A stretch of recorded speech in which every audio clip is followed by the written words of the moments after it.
The humiliation. The wind was gentle that morning in Beverly Hills, but inside the luxury motorcycle dealership, the atmosphere was anything but calm. Polished chrome gleamed under the lights, engines quietly rested in pristine rows, and the scent of expensive leather floated in the air. Customers in designer suits strolled casually, laughing at their own stories, unaware that something unforgettable was about to happen. Keanu Reeves walked in through the main glass doors, quietly and humbly, dressed in his usual black jeans and a faded hoodie. He didn't come with security. He didn't come with cameras. He was alone, his long hair tied back loosely, his beard neatly trimmed. His eyes scanned the room, but not to judge or flaunt. He was simply admiring the bikes, machines. He'd loved since he was a teenager. He had a dream of expanding his small motorcycle company and wanted to explore new tech innovations. He approached a silver bike near the far end of the floor. It was custom-built, sleek, and elegant, just the kind of model that could inspire ideas for his next design. He gently ran his hand along the handlebar, like an artist touching a blank canvas. A sharp voice cut through the silence. "Sir, we don't allow loitering. Please step back from the bike." Keanu turned. A tall, sharply dressed man in a dark blue suit stood near the reception desk. His badge read, "Darren, Sales Director." Beside him, a younger woman snickered, whispering something under her breath. Keanu smiled gently and replied, "I was just admiring the craftsmanship. I build bikes too." Darren narrowed his eyes. "And I'm Elon Musk," he said sarcastically. "Look, we don't need vagrants touching six-figure machines. This isn't a charity showroom." The words hit like cold water. Around them, a few wealthy clients started turning their heads. Someone laughed. Another pulled out their phone. Keanu slowly took a step back. Not angry, just stunned. "I'll just look around if that's all right," he said calmly. "No, it's not all right," the woman beside Darren snapped. "You don't look like someone who belongs here. Do you even have a membership?" Before Keanu could respond, Darren grabbed a spray bottle marked "disinfectant" from the reception counter.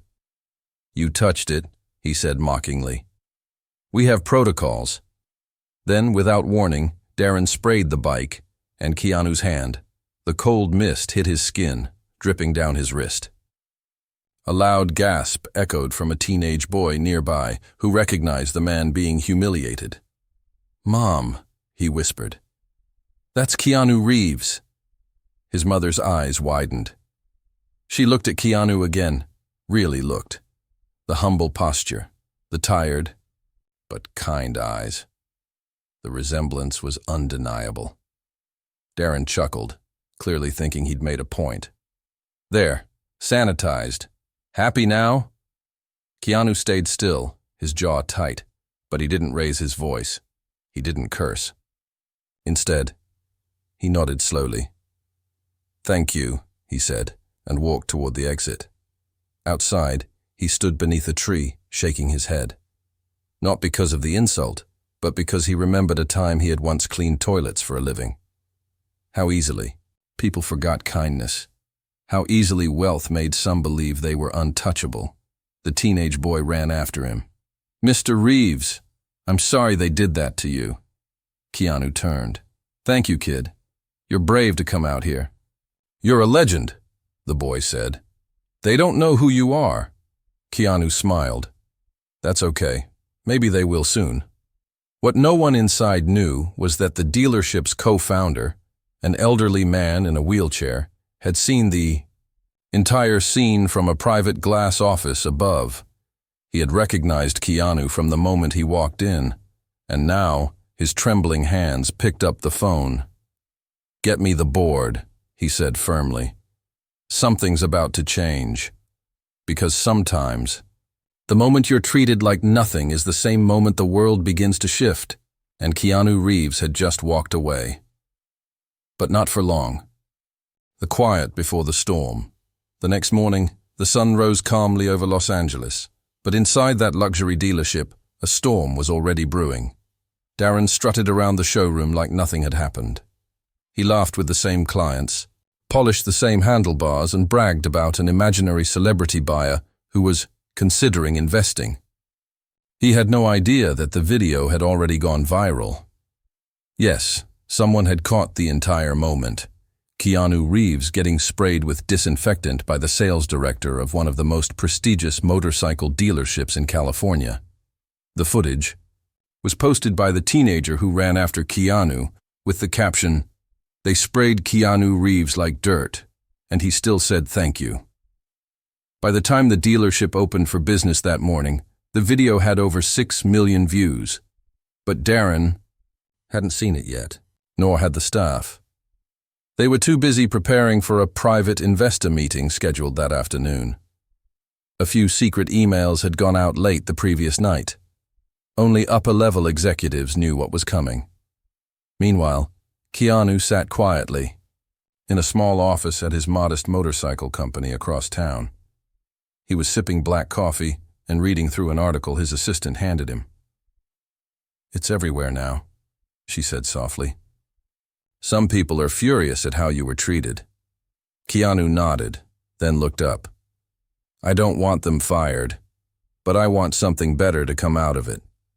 "Then you'll want to read this next," she said, handing him a message that had been forwarded from the dealership's co-founder, Mr. Rosen. The note was handwritten. "Dear Mr. Reeves, I saw everything. I am ashamed, not just because they treated you poorly, but because they forgot what this place was built on. Respect and craft, not image.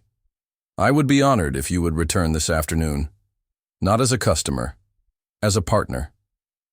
Regards, Isaac." Rosen. Keanu read it twice. Then he quietly folded the paper and placed it in his jacket pocket. He said nothing else, just stood up and walked out the door. Back at the dealership, Darren was now rehearsing his speech to the board.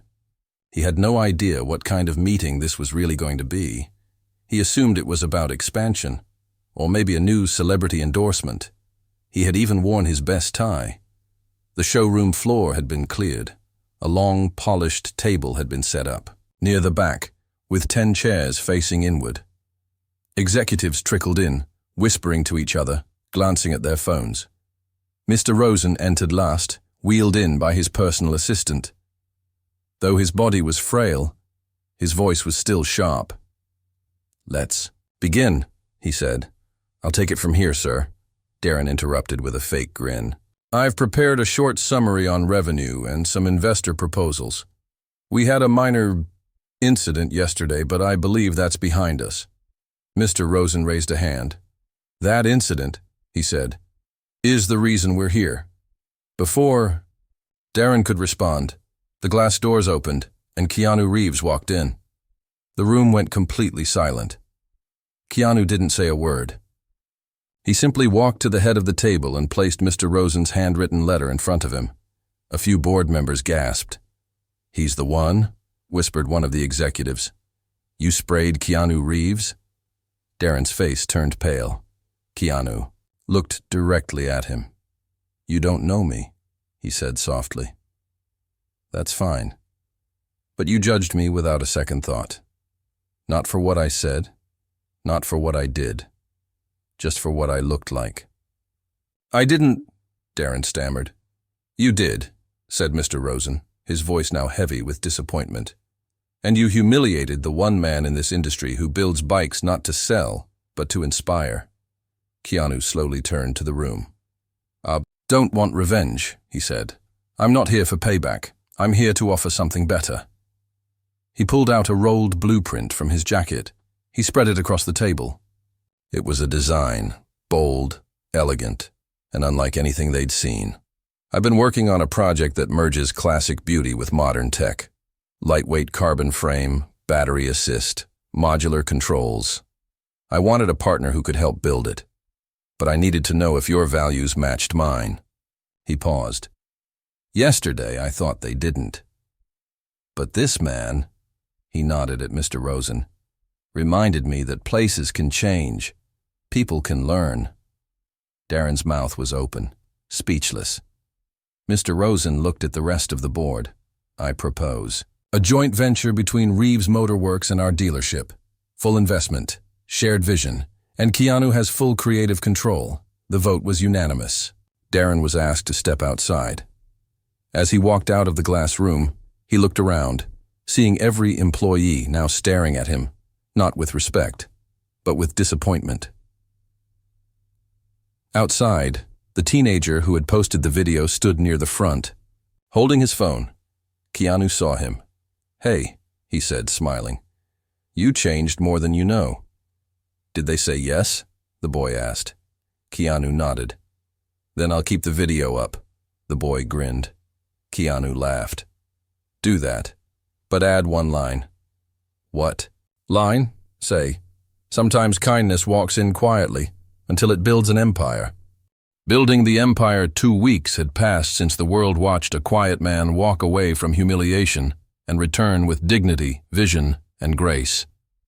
The video still soared in views, now crossing over 40 million, but Keanu Reeves had already moved beyond the headlines. He wasn't interested in being a trending topic. He was building something that would last.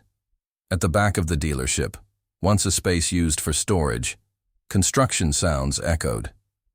The area had been transformed into a special design lab and workshop.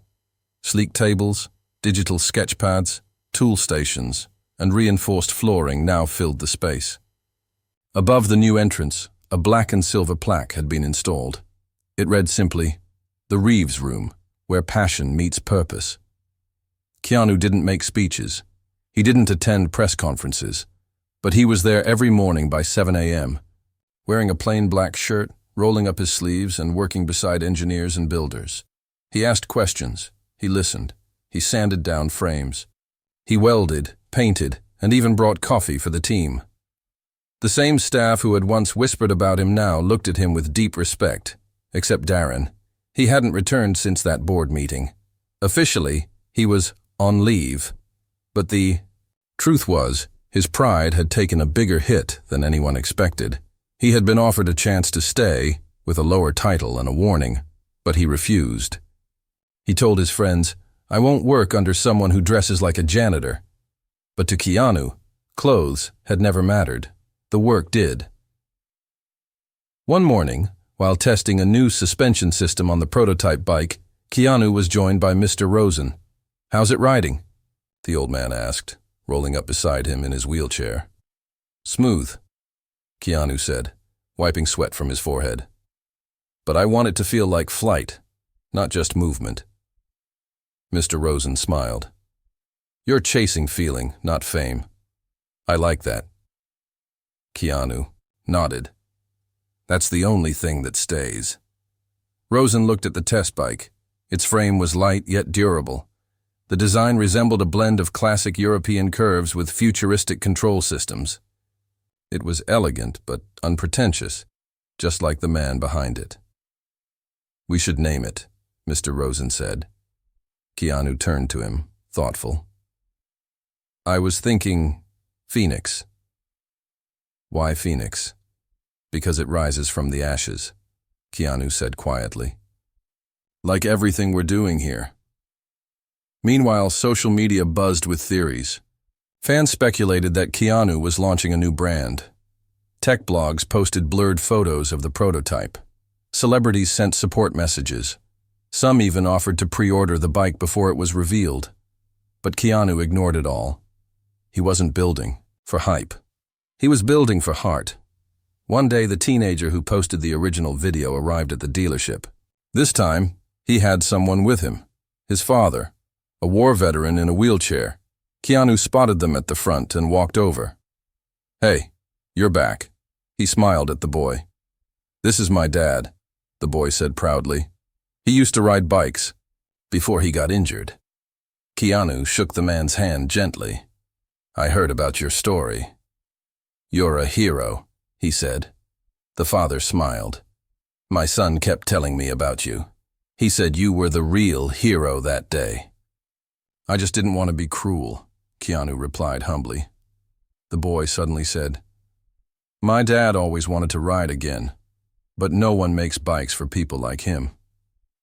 Keanu looked at them, then looked toward the workshop. "Follow me," he said. He brought them inside the Reeves room. The team looked up, pausing their work. Keanu explained the situation. Without hesitation, one of the designers pushed forward a fresh frame they had been experimenting with. Lightweight, with customizable. "Modular parts. Give me a week," Keanu told the father. "I'll make you something special." 7 days later, the man returned, and so did nearly every employee and executive in the building. In the center of the workshop stood a sleek, modified Phoenix bike. It had adjustable arm controls, a reinforced lower support system, and voice-assisted ignition. Keanu stood beside it. "Go ahead," he said. The man looked hesitant, but with help, he slid onto the seat. His hands gripped the custom controls.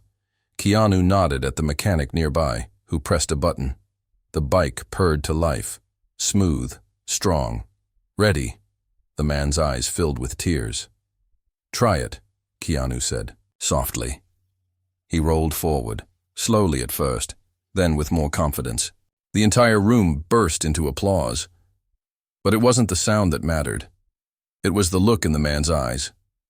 A spark, a flicker of freedom, something he hadn't felt in years. The teenager stood beside Keanu, whispering, "You gave him a piece of himself back." Keanu smiled, watching the man ride. "No," he said. "He always had it. I just gave him a way to feel it again." By the end of the month, Keanu's partnership with the dealership had transformed the business. Not just in sales, but in soul. Employees treated every customer with more respect. They stopped judging by clothes, by status, or by looks. A new company motto was carved into the marble wall near the entrance. "Kindness is the engine. Respect is the road." And under it, a signature, handwritten by Keanu Reeves. The Phoenix bike was now in final testing stages. Orders had already crossed 2,000. But Keanu wasn't counting numbers. He was watching lives. As he left the building late one evening, he passed by a street musician playing an old guitar. The man smiled. "You're Keanu, right?" Keanu nodded. "And you sound great." The man laughed. Not many stopped to say that. Keanu reached into his jacket and handed him something, a small key. "What's this?" the musician asked. "A key to a locker at Union Station," Keanu said. "There's something inside for you. A gift." The man stared in disbelief. "Why me?" Keanu paused.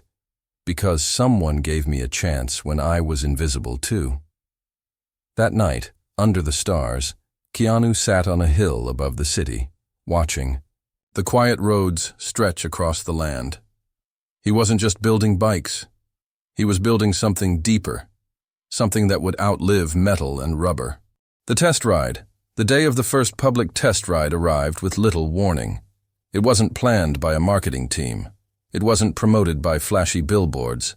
It started with a single message that Keanu posted quietly on a private online motorcycle forum, taking Phoenix for her first breath, Saturday, Griffith Hill, open ride, bring heart, not cameras.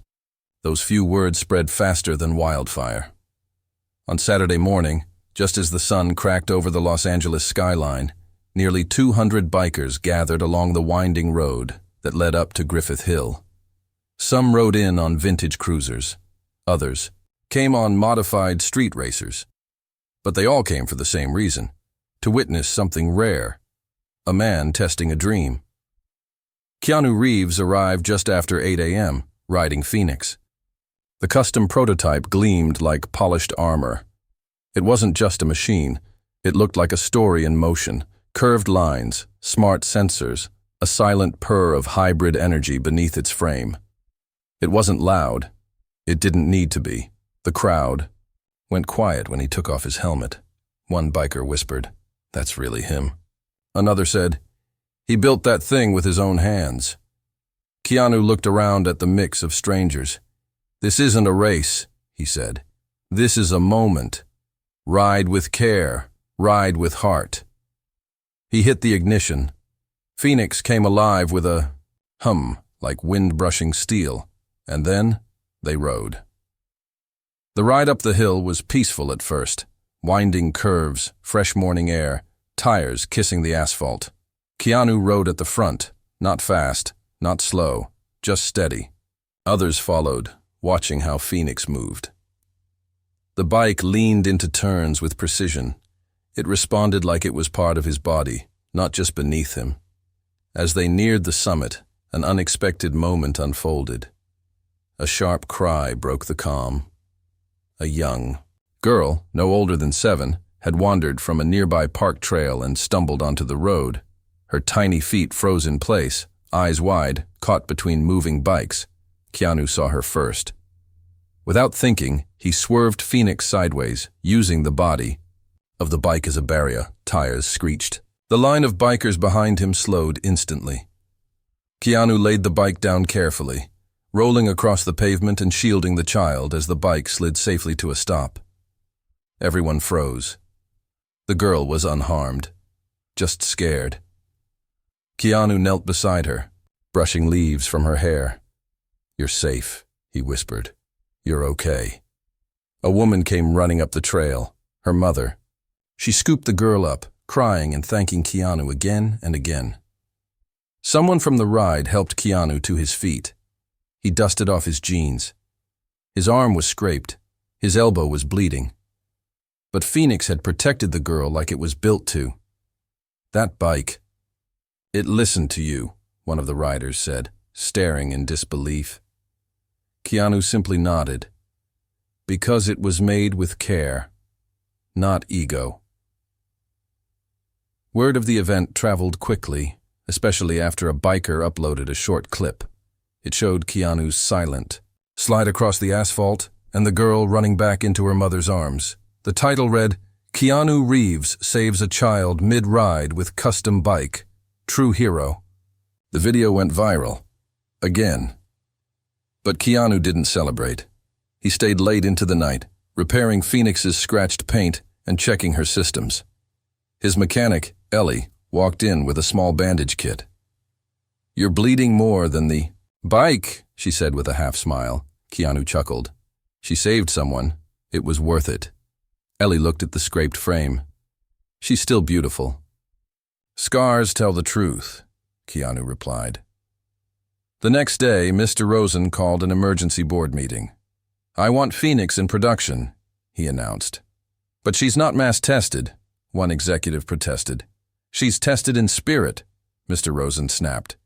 "And if one man can build a machine that saves lives and restores dignity, then it's worth every cent."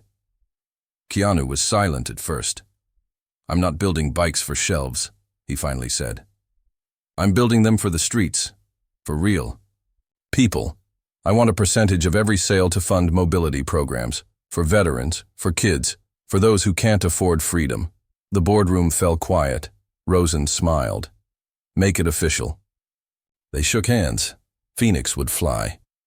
2 weeks later, a veteran in Texas received his custom-adapted Phoenix bike. A mother in Ohio, whose son had lost both legs in an accident, received one too, built with full support and voice command features. Keanu wasn't just delivering motorcycles, he was delivering dignity. On one delivery trip, Keanu personally handed the keys to a young woman who had been saving for 5 years to buy her first bike. She burst into tears. "You don't owe me anything," he said, gently placing the keys in her hand. "You just have to promise to ride with kindness." One morning, while walking back into the Reeves room, Keanu spotted a familiar figure sitting on a bench. It was Darren. He looked thinner, tired, not arrogant, just human. "I've been watching," Darren said. Keanu paused. "What do you see?" "A man who didn't throw punches, didn't yell, just built something better." Keanu nodded slowly. "People don't learn from hate. They learn from humility." Darren stood. "Do you think someone like me could ever be part of this again?" Keanu didn't answer right away. Then he reached into his pocket and pulled out a wrench. "This is where it starts," he said. "No titles, no suits, just work." Darren took the wrench in silence. Later that week, the first batch of Phoenix bikes shipped nationwide. Not from a massive warehouse, but from a place built on second chances, honest effort, and quiet resilience. Keanu didn't pose with them. He stood in the back, hands dusty, face calm. Because to him, kindness wasn't a brand. It was a way forward. And Phoenix was just the beginning. Echoes of kindness. 3 months after Phoenix went into production, the world had begun to feel its quiet ripple. There were no flashy commercials, no celebrity endorsements, no loud slogans. But everywhere the Phoenix arrived, something changed. A retired teacher in Michigan, who had once been paralyzed in a hit and run, was seen riding down her neighborhood with tears in her eyes. A group of disabled teens in Colorado got custom versions of Phoenix bikes designed just for their conditions. Across social media, stories poured in. Stories of hope, second chances, and dignity restored. Keanu Reeves remained behind the scenes. He never once took the credit. He kept showing up at the workshop. He answered questions from young engineers. He brought extra sandwiches on late nights. He swept the floor when no one else noticed. But one evening, everything took an unexpected turn. It started with a call. Keanu was in the workshop, tightening a gear bolt when Ellie rushed in, holding her phone. "You need to see this," she said, breathless. She placed the phone on the table. A live video was playing. A woman stood in front of another luxury dealership across the country. This one, in New York City. She held a sign that read, "They refuse to let me test a bike because I'm not their type." Her voice shook as she spoke to the camera. "I'm a single mom. I saved for 3 years just to afford a test ride. They said I looked poor. Said I wouldn't understand the technology," the crowd behind her murmured. "They called me names, laughed when I cried. I didn't even want a handout, just a chance." She looked down. "I came here because I heard about Phoenix, because I believed it was different. Maybe I was wrong." Keanu's heart sank. He didn't wait. Less than 4 hours later, a matte black truck rolled into the city. Inside it, one custom Phoenix bike, a camera crew from his small in-house team, and Keanu himself behind the wheel. They arrived just after midnight. The woman from the video was still sitting on a bench nearby, her sign folded under her arm, her eyes tired and red. Keanu stepped out of the truck quietly. "Is this seat taken?" he asked gently, nodding to the bench. She looked up and froze. "Are you real?" she whispered. He smiled. "Depends who you ask." She laughed through tears. "You saw the video?" she asked. "I saw you," he replied. Then he opened the truck. "Come on," he said. "Let me show you what you were saving for." The moment she touched the Phoenix's handlebars, something shifted in her. Her posture changed, her breathing steadied. Keanu adjusted the seat for her height. "Go ahead," he said. "It's yours." "But I didn't pay." "You already paid," Keanu interrupted. "In belief, in effort, in not giving up." The camera crew recorded everything, not for clicks, but to show the world the truth of why Phoenix existed. That night, the woman rode under the city lights, crying, laughing, and shouting at the sky. People stopped and clapped as she passed, and the video? It reached 30 million views in 48 hours, not because of drama, but because it made people feel again. Days later, Keanu returned to Los Angeles, only to find a line of people outside the dealership stretching around the EI block. But this time they weren't customers. They were builders, dreamers, mechanics, volunteers, offering their time to be part of something good. A college student stepped forward. "I study industrial design. I want to help you make Phoenix better." A middle-aged father said, "My daughter has cerebral palsy. I want to donate to help make one for her." Even a former rival dealership owner walked up. "You're changing what this industry means," he said. "We want in." Keanu smiled, humbled. "We'll find a place for every hand that works with heart." One afternoon, as Keanu was walking through the Reeves room, he saw Darren again, now working quietly on a new handlebar module. His posture was no longer stiff with pride. His hands were steady. His face was calm. Keanu stopped beside him. "How's it coming?" he asked. Darren looked up. "Good, simple, smooth, just like you said." He paused. "I used to think kindness was weakness," Darren admitted. "But now I see. It's the strongest thing in the world." Keanu nodded. "You had to fall to understand that. Most of us do." As the Phoenix Project grew, Keanu launched a new program called Echo Rides. It wasn't just about bikes anymore. It was about what the bikes could cause. Each purchase funded 3 different actions: 1 mobility gift to a person in need, 1 free repair for a community rider, and 1 mentorship session for a young builder. The idea spread like fire. Suddenly, Phoenix wasn't just a machine, it was a movement. On the 1-year anniversary of the dealership incident, the day he was sprayed with disinfectant and humiliated, Keanu returned to that same glass showroom. This time not as a stranger. He stood beneath the plaque of the Reeves room, and every staff member gathered around. Keanu looked around slowly. "I came here once just to look at a bike," he said. "I left thinking I was invisible." He paused. But every step forward since then came from remembering how it felt to be unseen. Phoenix was born from that moment. Not in anger, in clarity. Mr. Rosen wheeled forward. "You turned pain into purpose," he said. "And that's what changes the world." Keanu stepped back, raising one hand. "I'm not the hero here," he said.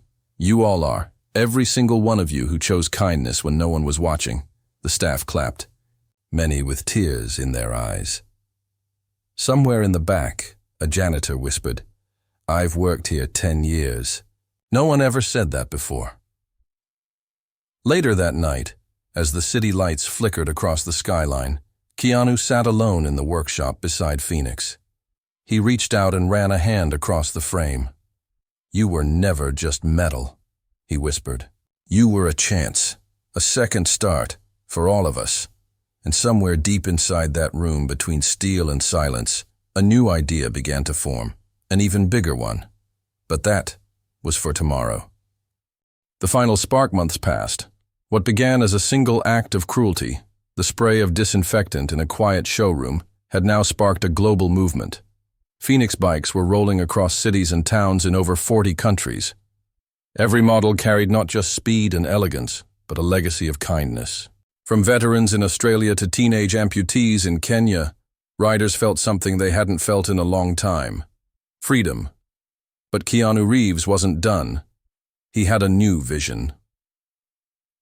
It started with a whisper between engineers, a secret project born in the corners of the Reeves room. The sketches were rough. The tech was untested, but the dream was big. Keanu called it Project Ember. It wasn't just a new bike. It was a whole new way of thinking about motion, energy, and healing. It was a Phoenix designed entirely for people with permanent disabilities, fully adaptive, modular, AI-enhanced, and customizable down to the smallest joint. For those who had been told they'd never ride, never move, never live the way they once had. This was his answer to that word, never, and he didn't build it alone. He called in voices that had once been ignored: paralyzed athletes, amputee engineers, blind artists, speech-impaired coders. They came from different countries, different languages, different stories, but they all believed in one thing: dignity should never be out of reach. The first Ember prototype took nearly 6 months to finish. It had pressure-sensitive seating, voice-based gear control, a self-balancing core, and a navigation assistant that responded to heart rate and voice tension, sensing stress, fatigue, or even joy. It wasn't just a bike. It was a companion. The first person to test Ember was not a celebrity or investor. Her name was Jade. She was 21, a former dancer. She'd lost both her legs and one arm in a highway accident caused by a drunk driver. She hadn't left her house in over a year. Refused interviews, declined therapy, even turned down support groups. But her little brother had seen the Phoenix story online, and he wrote a letter to Keanu. It was short, My sister used to dance. Now she cries. Maybe you can help. Keanu read the letter in silence, then sent a van to their house. When Jade saw the man himself standing at her door, she didn't believe it was real. She tried to hide, tried to say no. But Keanu just sat down in her living room and began talking about his own pain, about loss, about grief, about the years he didn't want to move either. Then he said, "I didn't come to fix you. I came to remind you. You were never broken." He showed her Ember. At first, she refused, but 2 days later, after everyone had left, she wheeled herself into the garage where it sat, and she touched the handlebar. The test ride was private. No cameras, no audience, just her, Keanu, and the open road at dawn.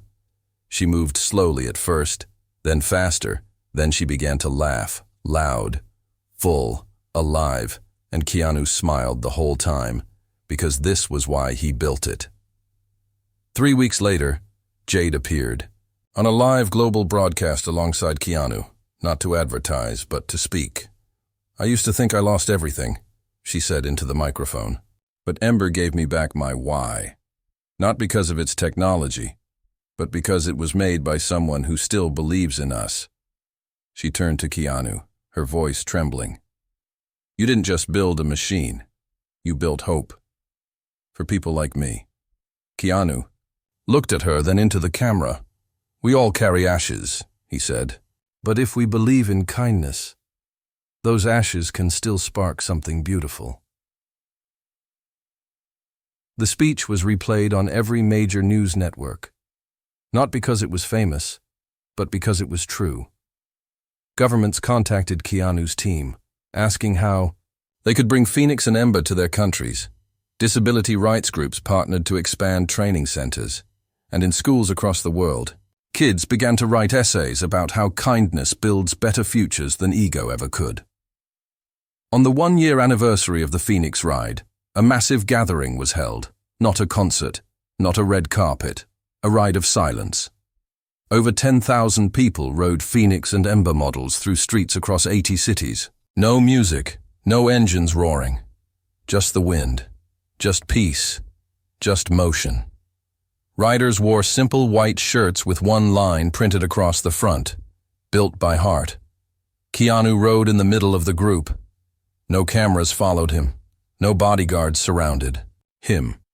Just fellow riders, friends, and believers. After the ride, Keanu returned to the original dealership. It looked different now.